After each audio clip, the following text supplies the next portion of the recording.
Bismillahirrahmanirrahim. Bismillahirrahmanirrahim. Bismillahilmu'afi. Bismillahilladzi la yadurru ma asmihi syai'un fil ardi wala fis sama' wa huwas sami'ul alim.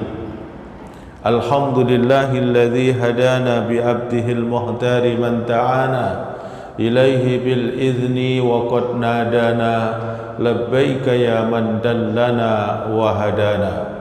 Allahumma wa salli wa sallim wa barik ala sayyidina Muhammadin adada ramlir raqiqi salatan tarzukuna biha min ahli taufiq tuballiguna bihal khudura ila baitil atiq wa ziyarati qabrihi wa qabri Abi Bakrin Siddiq wa ala alihi wa sahbihi ajma'in, amma ba'du. Hadratal muhtaramin, para alim ulama, para asatidzah, para kiai, guru-guru kita semua yang hadir pada pagi hari ini, kita doakan semoga diberikan oleh Allah panjang umur, sehat walafiat, istiqomah selalu mendakwahkan syariatul Islam kepada seluruh jamaah salat subuh dari kaum muslimin muslimat yang hadir pagi hari ini. Kita doakan selalu diberikan oleh Allah panjang umur, sehat walafiat. Pertama dan yang paling utama, kita ucapkan rasa syukur kita kepada Allah Subhanahu wa taala hingga pada saat ini, pagi hari ini, Allah masih berikan pada kita semua kekuatan iman, Islam, ihsan, dan kekuatan istiqomah, sehingga kita bersama-sama bisa menjalankan perintah Allah dan Rasul, yakni salat subuh berjamaah. Harapan dan doa kita, semoga seluruh aktivitas amal ibadah kita dari tadi malam hingga sampai saat ini diterima oleh Allah Subhanahu wa taala. Salawat dan salam tercurah garibaan sang Nabi Muhammad sallallahu alaihi wasallam biqaulina Allahumma salli wa sallim wa barik alaihi. Hadirin wal hadirat, tak terlupakan kita doakan juga saudara-saudara kita kaum muslimin muslimat, wabil khusus dari jamaah Masjid Raya Jatimulya yang pada tahun ini Allah takdirkan diberikan kekuatan istita'ah untuk melaksanakan ibadah haji, menggugurkan rukun Islam yang kelima. Semoga diberikan oleh Allah kesehatan jasmaniyah rohaniyah, sesampainya di kota suci Makkah bisa melaksanakan rukun-rukun dari haji, wajibnya dan sunnah-sunnahnya. Dan kita doakan semoga pulang kembali seusai melaksanakan ibadah haji dalam keadaan tetap sehat walafiat, membawakan predikat haji yang mabrur dan mabrurah. Dan semoga kita semua yang mendoakannya di tahun-tahun berikutnya Allah bukakan jalannya pintu rizki yang halal dan barakah, sehingga kita juga bisa melaksanakan ibadah haji dan ibadah umrah. Hadirin jamaah sekalian rahimakumullah, pagi hari ini kesempatan yang sangat mulia di mana Allah memberikan karunia kepada kita, masih diberikan kehidupan sehat walafiat, memasuki bulan yang istimewa, bulan yang dijadikan oleh Allah sebagai penetapan waktu untuk melaksanakan ibadah haji bagi umat Islam yang diberikan istita'ah. Sebagaimana Allah Subhanahu wa taala berfirman di dalam satu firman-Nya, Al-Hajju Ashhurum Ma'lumat, bahwa haji itu merupakan satu kewajiban perintah Allah yang diberikan istita'ah, ditentukan oleh Allah waktunya, bahkan ditentukan oleh Allah tempatnya. Jadi haji tidak bisa dilaksanakan oleh kita di setiap saat. dan juga setiap waktu. Lain dengan ibadah umroh, bisa dilaksanakan kapan saja, tapi tetap tempatnya harus di Baitullah sana. Tapi kalau haji penentuannya lebih ketat lagi, yaitu harus dilaksanakan di sana, kemudian waktunya ditentukan oleh Allah Subhanahu wa taala, bahkan ada menjadi afsahnya melaksanakan ibadah haji harus melaksanakan wukuf di padang Arafah. Rasul menyatakan al-hajjul Arafah, bahwa ibadah haji itu adalah wukuf di padang Arafah. Di saat seseorang melaksanakan ibadah haji kemudian tidak melaksanakan wukuf di padang Arafah, dianggap hajinya la yasih, tidak sah, karena itu merupakan rukun yang harus dilaksanakan. Maka ada istilah di dalam pelaksanaan ibadah haji ini, ada istilah kalau bahasa kita dikenal dengan safari wukuf. Apa itu safari wukuf? Melaksanakan wukuf hanya waktu singkat beberapa menit saja. Bagi siapa? Bagi seorang muslimin muslimah jamaah haji yang diberikan oleh Allah satu ujian, udzur sakit, maka pada saat nantinya, yakni tanggal 9, untuk melaksanakan wukuf itu akan dibawa ke Arafah untuk melaksanakan wukuf walaupun dalam kondisi sakit, hanya beberapa saat, bahkan seringkali terjadi di dalam kondisi berada di dalam mobil ambulan beberapa saat, kemudian baru dibawa lagi ke rumah sakit ini untuk menyempurnakan pelaksanaan ibadah haji. Hadirin wal hadirat rahimakumullah, bersamaan dengan bulan Dzulhijjah, bulan yang mulia, merupakan bulan ke-12 dalam Islam. Bagi kita yang tidak melaksanakan ibadah haji, telah mendapatkan bimbingan, mendapatkan petunjuk arahan syariah dari Nabi Muhammad SAW untuk kita mengisi ibadah-ibadah di tempat kita masing-masing sesuai dengan bimbingan dan ketentuan dari Nabi Muhammad SAW. Allah juga memberikan penjelasan tentang keutamaan, keistimewaan, yakni 10 Dzulhijjah. Di dalam Al-Quran, tepatnya surat Al-Fajr, Allah berfirman, wal fajri walayalin asar. Wal fajri, demi waktu fajar. Waktu fajar, waktu subuh tadi yang kita melaksanakan sholat sunnah ba'dal azan. Ini punya keistimewaan yang sangat luar biasa, sehingga Nabi SAW menyatakan raq'atul fajri khairun minad dunya wa ma fiha. Pelaksanaan sholat 2 rakaat fajar, nilai ajar, nilai sawab, nilai pahala yang Allah sediakan kepada orang-orang yang melaksanakan sunnah sholat fajar tersebut, dalam sabdanya Nabi, khairun minad dunya wa ma fiha, lebih utama, lebih baik, lebih istimewa daripada seseorang mendapatkan karunia dari Allah dunia seisinya ini, dibanding dia mendapatkan dunia seisinya ini dengan nilai fadilah pelaksanaan sholat fajar. Allah menyiapkan fadilah lebih baik daripada seseorang memiliki dunia dan seisinya. Ini merupakan kabar gembira yang diberikan oleh Rasulullah untuk kita, dan sekaligus ujian dan cobaan bagi kita. Apakah kita yakin percaya dengan apa yang disampaikan oleh Nabi tentang nilai fadilah pahala seseorang yang menghidupkan amaliyah sunnah, yakni sebelum melaksanakan sholat subuh, yakni sholat fajar. Setelah Allah Subhanahu wa ta'ala menceritakan keutamaan sholat fajar, kemudian Allah berfirman walayalin asyar, dan demi 10 malam.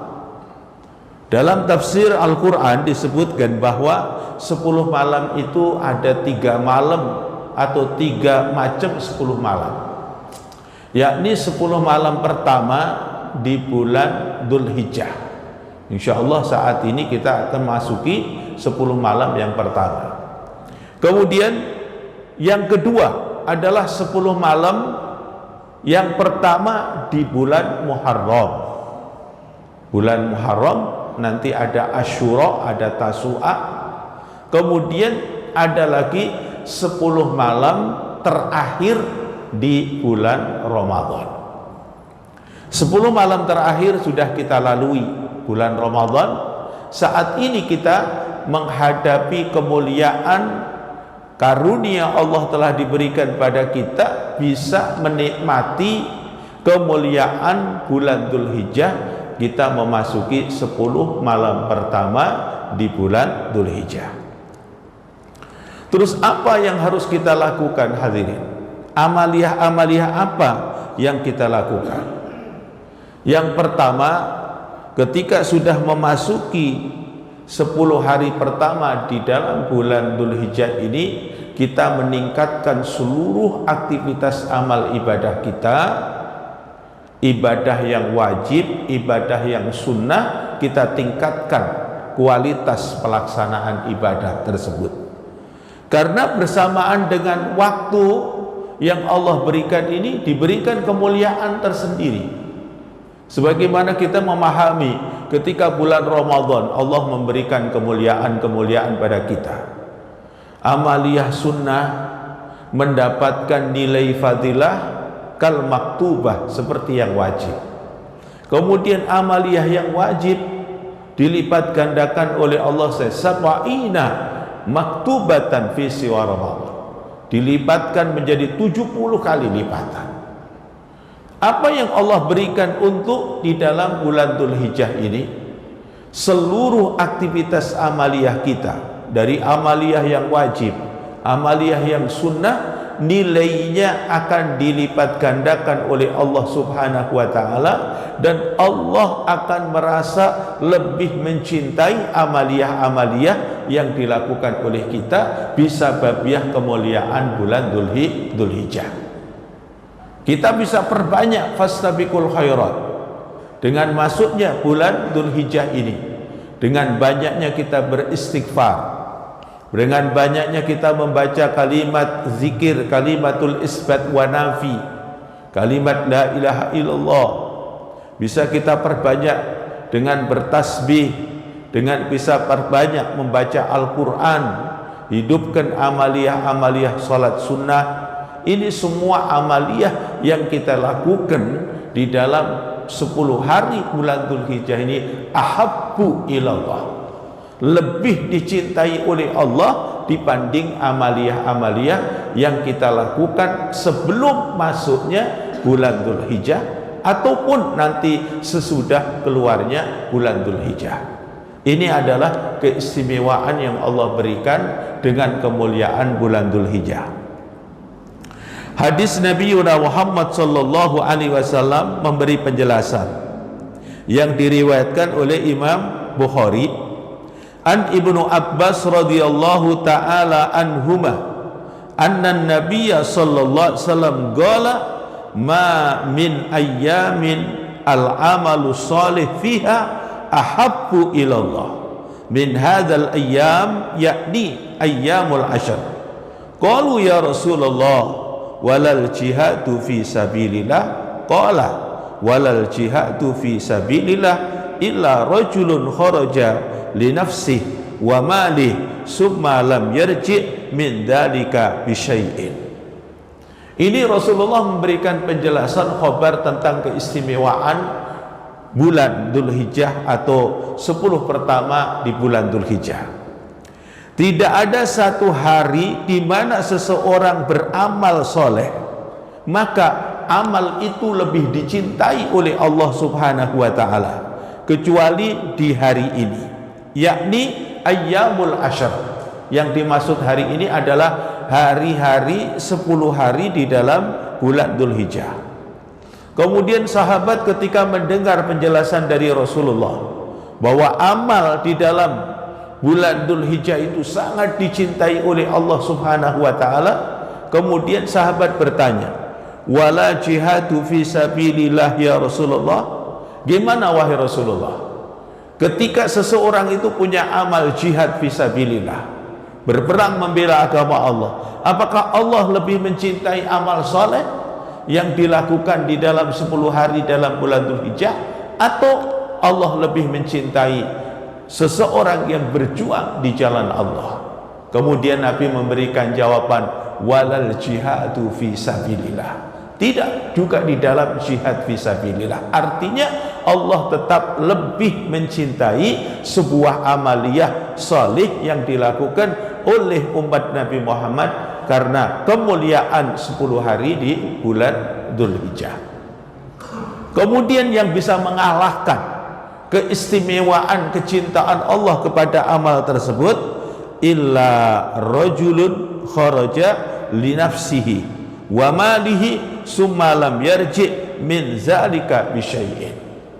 Yang mengalahkan kecintaan Allah dengan amal saleh yang dilakukan oleh umat Islam, hamba-hambanya di 10 hari dengan bulan Dzulhijjah ini adalah kecuali seorang laki-laki yang keluar dari rumahnya, kemudian dia dengan dirinya, dengan hartanya, kemudian menuju medan perang, kemudian sampai di situ dia tidak kembali lagi pulang ke rumahnya, artinya gugur di medan perang. Itu baru bisa mengalahkan rasa cintanya Allah kepada amal solih yang dilakukan oleh umat Nabi Muhammad SAW.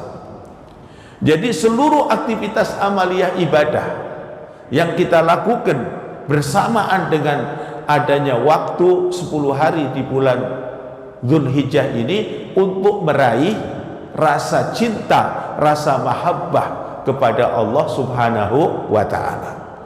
Ketika kita mendapatkan cinta dari Allah Subhanahu wa ta'ala, hadirin, Allah telah memberikan khabar, dipastikan Allah telah akan membuka pintu ampunan pada kita. Allah akan memberikan rahmat kepada kita. Kama qala ta'ala, "Qul in kuntum tuhibbunallah fattabi'uni yuhibbukumullah fayaghfir lakum dzunubakum." Kalau sudah mendapatkan cinta dari Allah, fayaghfir lakum dzunubakum wallahu ghafurur rahim. Maka kesempatan yang ada ini harus kita raih. Saudara-saudara kita di Makkahul Mukarramah, mereka masghulun, sibuk dengan ibadah terus-menerus dalam 24 jam. Kita yang tidak melaksanakan ibadah haji bersamaan dengan waktu yang mulia, waktu yang istimewa, yaitu di 10 hari bulan Dzulhijjah ini, kita harus meningkatkan kualitas amal ibadah kita kepada Allah Subhanahu wa ta'ala.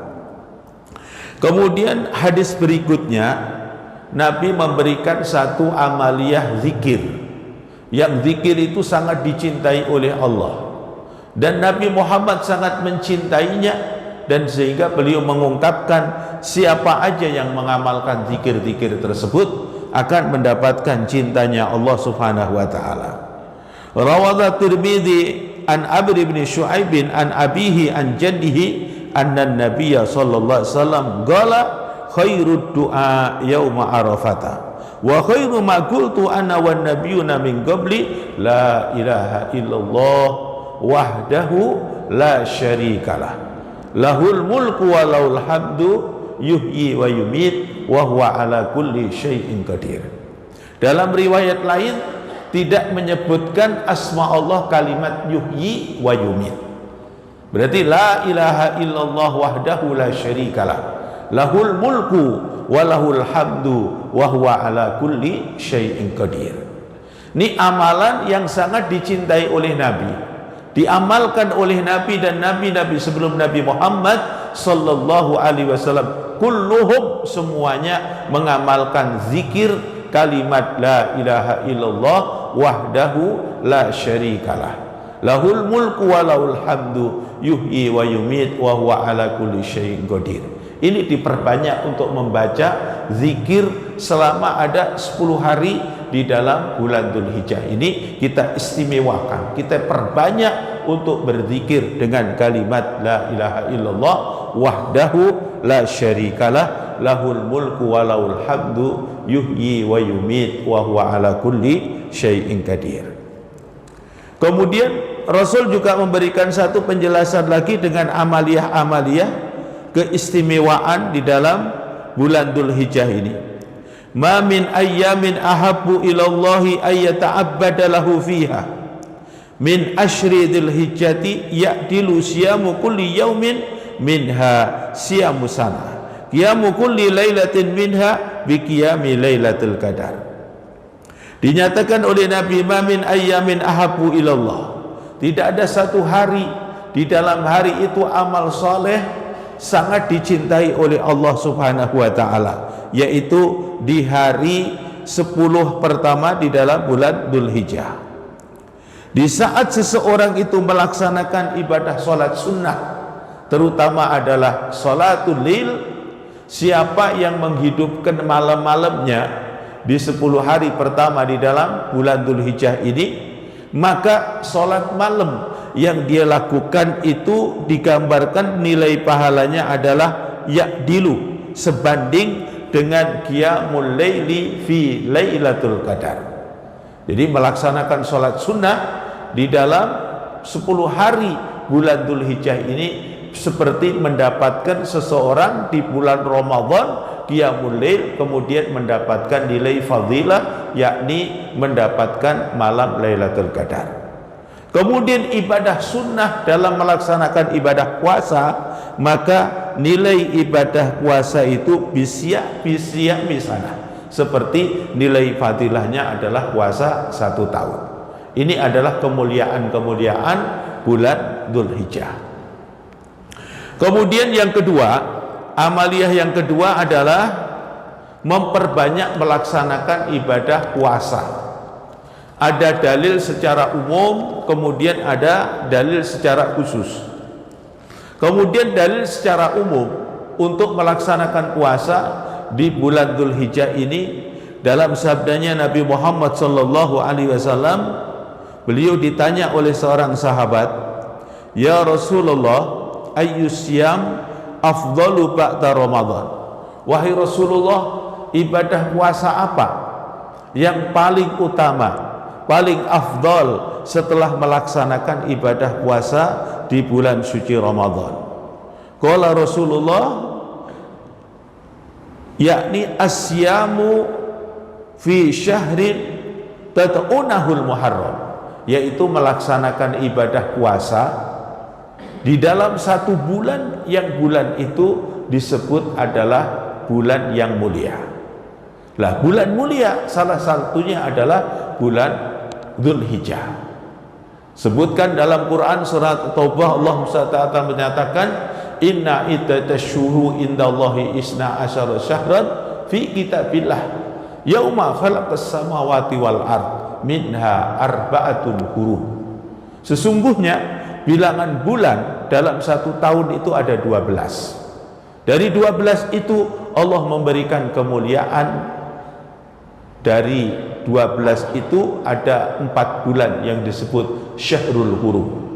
Di antara Syahrul Hurum ini adalah Syahrul Dzulhijjah. Ini adalah bulan mulia. Maka melaksanakan ibadah puasa sangatlah afdal, sangatlah dicintai oleh Allah Subhanahu wa ta'ala.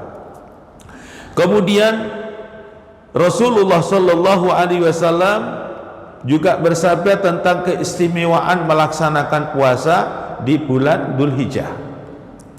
Wa an Abi Qatadah al-Ansari radhiyallahu taala anhu anna Nabiyya sallallahu alaihi wasallam qala siyamu yaum Arafata ahtasibu 'ala Allahi ayyukaffira sanah allati qablah wa sanah allati ba'dah, yaitu melaksanakan ibadah puasa di hari Arafah.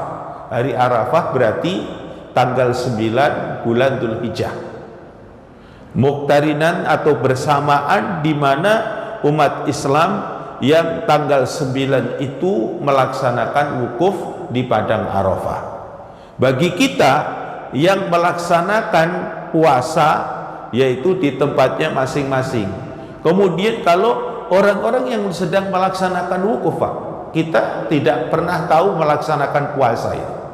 Karena di saat kita melaksanakan wukuf itu saat posisi melaksanakan ibadah haji pada puncaknya, dibutuhkan fisik yang kuat, kesehatan yang sempurna, karena kita akan melaksanakan ibadah itu akan menghadapi satu tantangan ujian yang berat. Dari tanggal 8 kita sudah harus menggunakan pakaian ihram. Kemudian kita bertolak dari maktab kita masing-masing, kemudian menuju Arafah. Kemudian kita nginap di Arafah itu untuk melaksanakan wukuf. Dilanjutkan lagi nanti kita akan nginap di Musdalifah seraya kita mengambil batu. Kemudian kita akan melaksanakan yang namanya adalah ke Mina untuk melaksanakan jamarat. Mulai tanggal 8, tanggal 9, tanggal 10, tanggal 11, tanggal 12, tanggal 13 kita akan kondisi dari satu tempat ke tempat yang lain, dari Arafah, Musdalifah, Mina. Ini untuk menyempurnakan ibadah haji. Sehingga kita tidak melaksanakan ibadah puasa. Tidak sunnahkan untuk kita melaksanakan ibadah puasa karena posisi itu sangat berat kita melaksanakan ibadahnya. Bagi kita yang tidak melaksanakan ibadah haji, maka kita dianjurkan untuk menghidupkan amaliyah puasa, yaitu puasa Arafah. Rasul menyatakan orang yang melaksanakan puasa Arafah mendapatkan nilai pahala dari Allah, ampunan ayyukaffira sanah allati qablahu wasanah allati qabla ba'dahu. Mendapatkan nilai fadilah, mendapatkan ampunan dari Allah yaitu 2 tahun, yakni tahun sebelumnya dan tahun sesudahnya. Kemudian puasa yang berikutnya dengan sebutan adalah puasa tarwiyah. Saumu yaumit tarwiyati kafaratun sanah wa saumu yauma arafah kafaratun sanatain. Hadis riwayat Al-Imam Ibnu Abbas bahwa melaksanakan puasa yang dikenal dengan tarwiyah, yaitu puasa tanggal 8, itu adalah mendapatkan nilai ampunan dari Allah 1 tahun. Kemudian puasa Arafah mendapatkan ampunan dari Allah sanataini 2 tahun. Orang melaksanakan ibadah haji, hadirin, kalau ambil sunnah dari Nabi itu di tanggal 8 tidak langsung ke Arafah. Mestinya kalau mau ambil sunnahnya yaitu tanggal 8 itu datang ke yang disebutkan adalah Mina untuk melaksanakan ibadah di Mina. Disebutnya adalah tarwiyah atau disebutnya adalah tanazul. Tapi pemerintah dari Saudi, penyelenggara pelaksanaan haji, itu tidak menyediakan fasilitas untuk melaksanakan tanazul ataupun tarwiyah. Maka kalau orang akan melaksanakan sunnah tanazul ataupun tarwiyah itu ngurus sendiri, Pak. Jadi harus dilaksanain secara sendiri pribadi, karena nanti terkait dengan persiapan makan 3 kali dari pagi, siang dan malamnya itu harus diurus sendiri. Tapi dari pihak Saudi diperbolehkan dengan syarat dia harus ada tasreh, harus ada izin. Dulu saya pernah ngurus seseorang pada saat saya bawa jamaah haji Masjid Raya ini tahun 2006-2007 ya kalau nggak salah itu. Pada saat itu ada jamaah kita yang pengen ikut tanazul. Saya harus ngurus mulai dari pelaksanaan itu, dari pengurus dari kloter kita sampai kepada muassasah. Baru dari muassasah diizinkan bahwa fulan bin fulan untuk mengikuti yang namanya tarwiyah atau tanazul. Kemudian pada saat sudah dapat izin, kemudian kita harus mencarikan kelompok untuk melaksanakan tanazul. Saat itu yang melaksanakan tanazul pada saat itu adalah Aakim dengan rombongannya itu melaksanakan tanazul. Akhirnya setelah kita dapat izin, kemudian baru kita daftarkan ke Aakim. Pada saat itu satu orang dikenain biaya 500.000 untuk melaksanakan tanazul. Jadi itu jalan kaki dari maktab itu menuju Mina untuk berjalan kaki, mengambil sunnah dari Nabi kita Muhammad SAW di masa lalu, kemudian nginep semalam, nanti ba'da sholatus subuh dia langsung berjalan menuju Arafah dengan berjalan kaki. Baru setelah dari pelaksanaan Arafah itu dia sudah bergabung lagi bersama dengan kelompok kita, kloter kita, yaitu untuk mengendarai bis dibawa ke Musdalifah. Nanti dari Musdalifah pagi harinya diangkut lagi kita menuju Mina. Baru nanti setelah di Mina kita melaksanakan jamarat, baru dibawa lagi ke Mekah untuk menyelesaikan yaitu pelaksanaan tawaf ifadah. Selesailah pelaksanaan ibadah haji kita. Itu di dalam konsepnya seperti itu. Jadi amalan yang kedua di dalam bulan Dzulhijjah ini adalah melaksanakan ibadah puasa. Seandainya kita kepingin puasa dari tanggal 1, yakni hari ini misalnya, itu diperkenankan berdasarkan hadis yang umum tadi, yakni bahwa Nabi ditanyain bahwa puasa apa yang paling utama setelah Ramadan. Kata Rasulullah adalah puasa sunnah yang dilakukan di satu bulan, yang bulan itu disebut bulan mulia atau Syahrul Hurum. Nah, kemudian kalau kita mau melaksanakan puasa, umpama di satu hari ini kita akan melaksanakan, ya, kita dengan nisbahkan kepada puasa Dzulhijjah dengan niat nawaitu shauma ghadin fi yaumal Dzulhijjah. Kalau biasanya fi syahri Ramadan, kita bisa disebutkan fi syahri Dzulhijjah. Pelaksanaan itu bisa dilakukan dari hari ini kalau memang kita agak niatan dari tanggal 1, 2, 3, 4, 5, 6, 7 dikenal dengan puasa Dzulhijjah. Kemudian di tanggal 8 karena bersamaan dengan tanggal 8 itu pelaksanaan tarwiyah, maka diniatkan disanisbatkan kepada tarwiyah. Nanti tanggal 8 kita bisa melaksanakan puasa dengan niat adalah yaumat tarwiyah.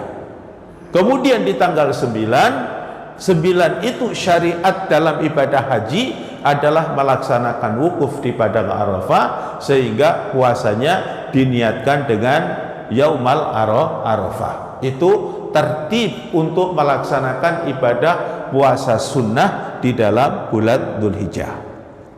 Kemudian amaliyah yang ketiga, di dalam bulan Dzulhijjah itu ada amaliyah untuk mengumandangkan kalimatut takbir, tahmid dan tahlil.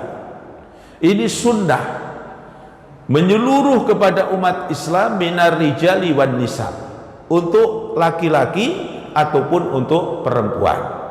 Cuman kalau seorang perempuan suaranya harusnya adalah lebih rendah posisi di saat mengumandangkan kalimatut takbir, sehingga suara nisa tersebut lebur di bawah naungan suaranya seorang laki-laki di saat mengumandangkan kalimatut takbir. Artinya disunahkan untuk mengumandangkan kalimatut takbir ini ketika kita melaksanakan sholat secara jama'i ataupun secara infirad, sholat berjamaah ataupun sholat secara sendiri-sendiri.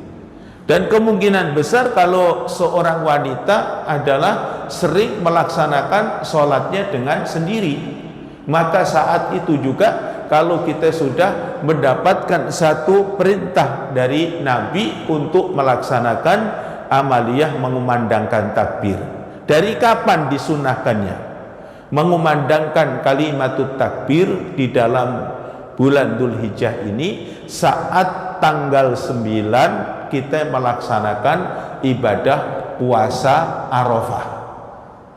Jadi puasa Arafah nanti hadirin, malamnya kita sahur untuk melaksanakan puasa Arafah. Nanti subuhnya tadi, sholat subuhnya itu ba'da sholatil subhi diutamakan adalah yusannu bit takbir, mendahulukan takbir. Aurat wirid yang biasa kita baca seperti tadi, istighfar, kalimat la ilaha illallah wahdahu la syarikalah, kemudian Allahumma antas salam sampai seterusnya, itu nanti dilaksanakan ba'da takbir, yaitu ba'da mengumandangkan takbir. Jadi sang imam habis mengucapkan assalamualaikum warahmatullah, assalamualaikum warahmatullah, wa yutakbirullah ala ma hadakum wa la'allakum tashkurun. Terus langsung mengumandangkan takbir. Takbir 3 kali.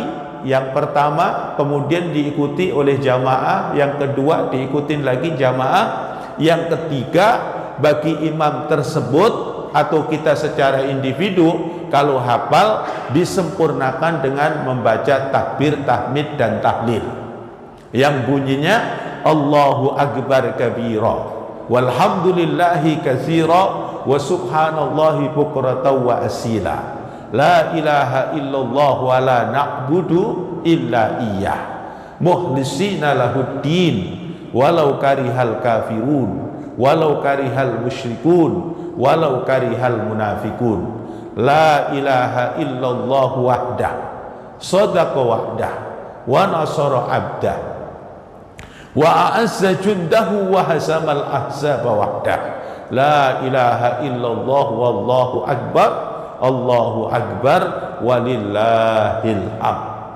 Dari tanggal 9 subuh, terus dilanjut lagi di tanggal 10 Yaumun Nahar, terus dimulai lagi tanggal 11, 12, 13. Kapan 13 selesainya? Pas ba'da sholatul asar. Jadi dari tanggal 10, tanggal 9 subuh sampai tanggal 13 waktu asar.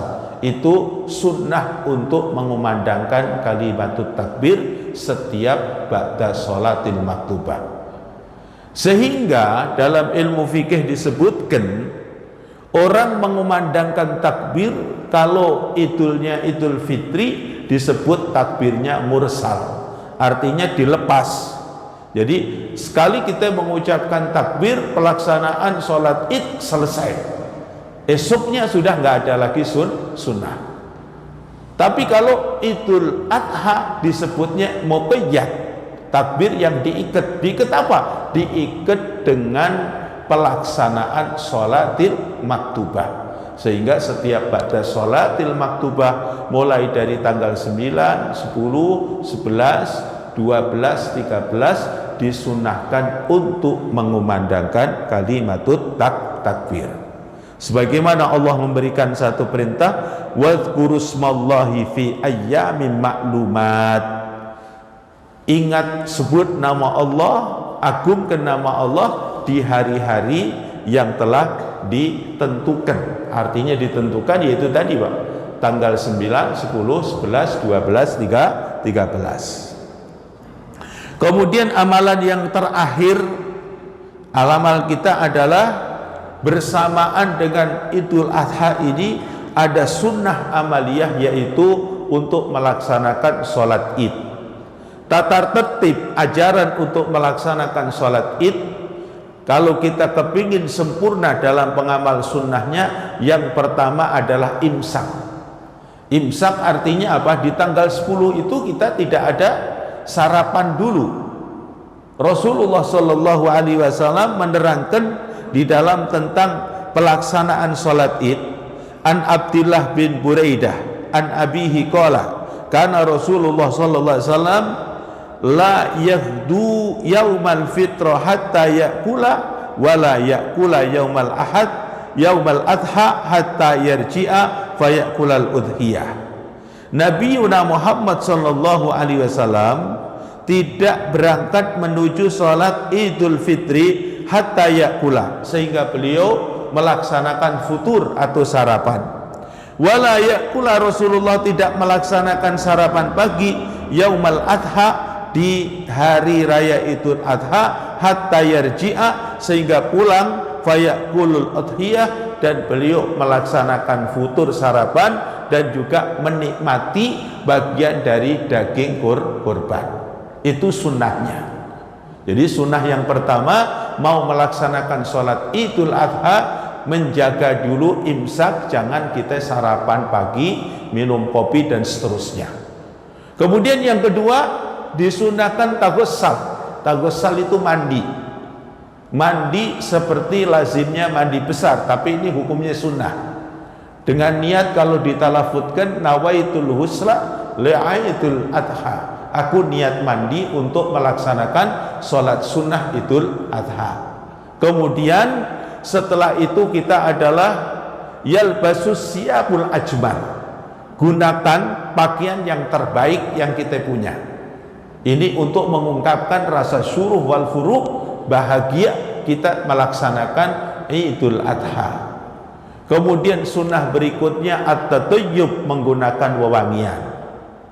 Kemudian yang ketiga berikutnya adalah mengajak seluruh keluarga, termasuk minan nisa wal abnat al haidin, yang mereka istri ataupun anak-anak perempuan kita dalam keadaan haid pun diajakin untuk syiar pelaksanaan sholat id. Akan tetapi bagi istri dan anak perempuan kita yang sedang haid nanti tidak melaksanakan sholat, maka dia nanti mengambil posisi di luar areal masjid, kemudian tujuannya satu, untuk mensyiarkan Islam.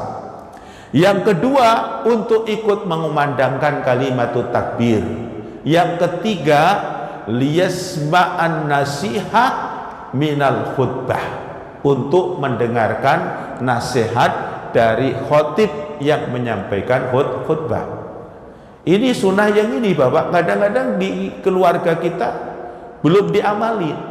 Di antaranya istri justru saat khotib memulai khutbah pada balik, ya, mestinya enggak. Mestinya kudunya adalah dengerin untuk apa yang disampaikan nasihat oleh khotib tersebut, sehingga sempurnanya untuk pelaksanaan sholat Idul Fitri ataupun Idul Adha, yaitu disertakan sampai mendengarkan khutbah sempurna dan doanya baru selesai. Ini amaliyahnya. Kemudian puncak dari keseluruh amaliyah itu adalah melaksanakan udhiyah, menyembelih hewan kurban. Di dalam ilmu fikih, kurban itu dirumuskan ada dua macam, Pak. Ada kurban yang dikenal dengan sunnah. Jadi kita niat melaksanakan kurban sunnah, maka ini lebih mudah untuk pelaksanaannya dan lebih mudah juga untuk tasarrufnya. Artinya kalau kurban sunnah, kita menyembelih kurban, kemudian kita mengambil bagian dari hewan kurban itu untuk kita nikmati secara sendiri atau keluarga, kemudian selebihnya falyatasaddaq, disedekahkan. Dan pelaksanaan kurban ini berbeda dengan pelaksanaan akikah. Kalau pelaksanaan akikah, hewan akikah disembelih, dimasak, falyatasaddaq, yakni disedekahkan dalam kondisi sudah dimasak. Tapi kalau penyembelih hewan kurban, yaitu syaratnya untuk sempurna pelaksanaan kurban, disembelihnya ba'da sholatu Idul Adha, kemudian sebagian dari dagingnya itu boleh diambil untuk si pelaksana kurban, kemudian selebihnya disedekahkan dengan sedekah sunnah. Kemudian pelaksanaan sedekahnya adalah dalam kondisi daging itu masih segar, daging itu masih bagus dalam kondisi mentah. Jadi tidak dianjurkan untuk melaksanakannya, membaginya dalam kondisi matang. Tapi kalau misalnya Bapak lagi masak daging tersebut, ya, Bapak melaksanakan kurban, kemudian posisi sudah dimasak, tiba-tiba ada tamu yang datang, ya nggak ada masalah untuk mendapatkan dari sedekah yang kita lakukan. Daging kurban tersebut sudah kita masak karena itu tamu datang di saat kita akan menikmati dari daging kurban tersebut. Kemudian pelaksanaan penyembelihan kurban itu sunnah, yang sunnahnya seperti sunnah yang lain, dalam artian dari rangkaian sunnah Idul Adha itu seperti itu keberadaannya. Setiap tahun kita disunnahkan untuk melaksanakan puasa sunnah, kemudian kita setiap tahun disunnahkan untuk melaksanakan sholat id, kemudian setiap tahun juga kalau kita punya kemampuan disunnahkan untuk melaksanakan udhiyah, yakni menyembelih hewan kurban. Jadi kalau akikoh satu kali sunnah sudah tidak ada anjuran sunnah yang kedua. Tapi kalau yang namanya Idul Adha, melaksanakan penyembelihan kurban, tahun lalu sudah kita laksanain, tahun ini Allah berikan rezekinya, kita masih bisa terus laksanain terus menerus sepanjang waktu. Bahkan boleh untuk kita niatkan, ya, menyembelih hewan kurban diniatkan untuk orang lain, karena itu pernah dicontohkan oleh baginda Nabi Muhammad Sallallahu Alaihi Wasallam ketika beliau menyembelih 2 ekor domba, yang satunya untuk beliau dan keluarganya, kemudian yang satunya adalah diperuntukkan untuk umatnya alladzi lam yadah, umatnya yang tidak bisa menyembelih hewan kurban.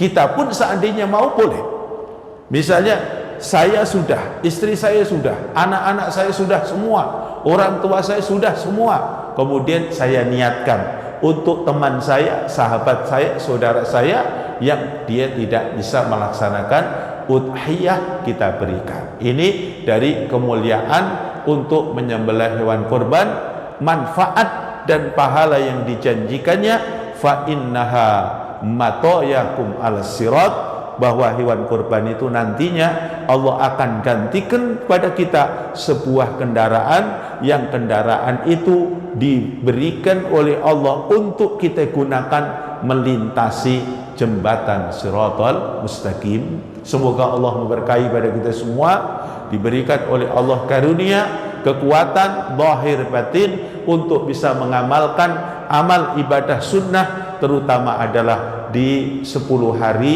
bulan Dzulhijjah ini.